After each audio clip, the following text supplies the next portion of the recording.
మావోయిస్టుల ఎన్కౌంటర్ను ఖండిస్తూ హైదరాబాద్లోని ఆర్టీసీ క్రాస్ రోడ్లో వామపక్ష పార్టీల నేతలు ఆందోళన చేపట్టారు. ఆపరేషన్ కగార్ వెంటనే నిలిపివేసి మావోయిస్టులతో శాంతి చర్చలు జరపాలని డిమాండ్ చేశారు. పాకిస్తాన్తో సంప్రదింపులకు సిద్ధమైన భారత ప్రభుత్వం రాజకీయ సమస్యగా ఉన్న మావోయిస్టులతో చర్చలు చేయడానికి ఎందుకు ముందుకు రావడం లేదని ప్రశ్నించారు. మావోయిస్టుల పేరుతో ఆదివాసులను చంపడం వెనుక కేంద్ర ప్రభుత్వ లక్ష్యమేంటి? అడవి సంపదను బడాబాబులకు అప్పజెప్పడమే కేంద్ర ప్రభుత్వ లక్ష్యమా అని నిలదీశారు. కొన్ని వ్యక్తులను శక్తులను అంతం చేసి రాజకీయ పబ్బం గడుపుకునేందుకు ప్రభుత్వాలు ప్రయత్నం చేస్తున్నాయని ఆయా పార్టీల నేతలు విమర్శించారు. దేశవ్యాప్తంగా కార్మిక చట్టాలను రద్దు చేసి కార్మిక హక్కులను కాలరాస్తున్న బీజేపీ ప్రభుత్వానికి పతనం దగ్గరలోనే ఉందని హెచ్చరించారు.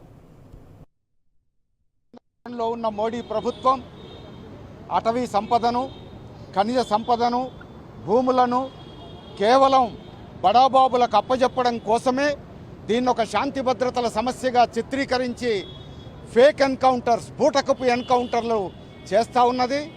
మనుషులను అంతం చేస్తాం, సంస్థలను అంతం చేస్తామని డెడ్లైన్ పెట్టి మరి ప్రకటిస్తూ ఉన్నది.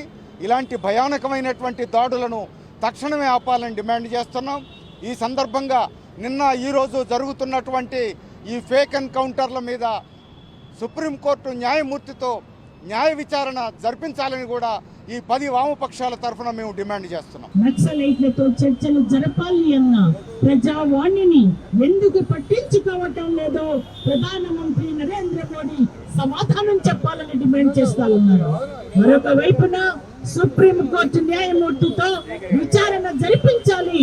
వాస్తవాలను శ్వేతపత్రం ద్వారా ఈ దేశ ప్రజలందరికీ తెలియజేయాలి.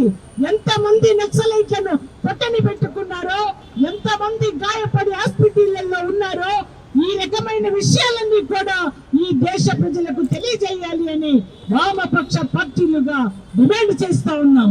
మేము చర్చలకు సిద్ధంగా ఉన్నాం. శాంతి చర్చలు చేయాలని చెప్పి పదే వాళ్ళు పోస్టులు పెట్టినప్పటికీ, ప్రకటనలు తెలియజేసినప్పటికీ కేంద్ర ప్రభుత్వం కానీ రాష్ట్ర ప్రభుత్వాలు కానీ ఏ మాత్రం మాట్లాడకుండా తన నరమేధాన్ని కొనసాగించడం అనేటువంటిది ఒక దుర్మార్గమైనటువంటి విషయంగా సిపిఎంఎల్ మాస్లైన్ గా మేము అభిప్రాయపడతా ఉన్నాం. వాస్తవానికి గత 4-5 నెలలుగా వాళ్ళు ప్రభుత్వం ఏదైతే కగారు పేరు మీద, ఆఖరి యుద్ధం పేరు మీద ఈ దేశంలో ఉండేటటువంటి సామాజిక, ఆర్థిక, రాజకీయ పరిస్థితులను బాగు చేసేటటువంటి కోణంలో పోరాడుతున్నటువంటి సంస్థల్ని తుదముట్టించేటటువంటి ఒక ప్రయత్నం అనేటువంటిది ఇది దుర్మార్గమైన విషయం.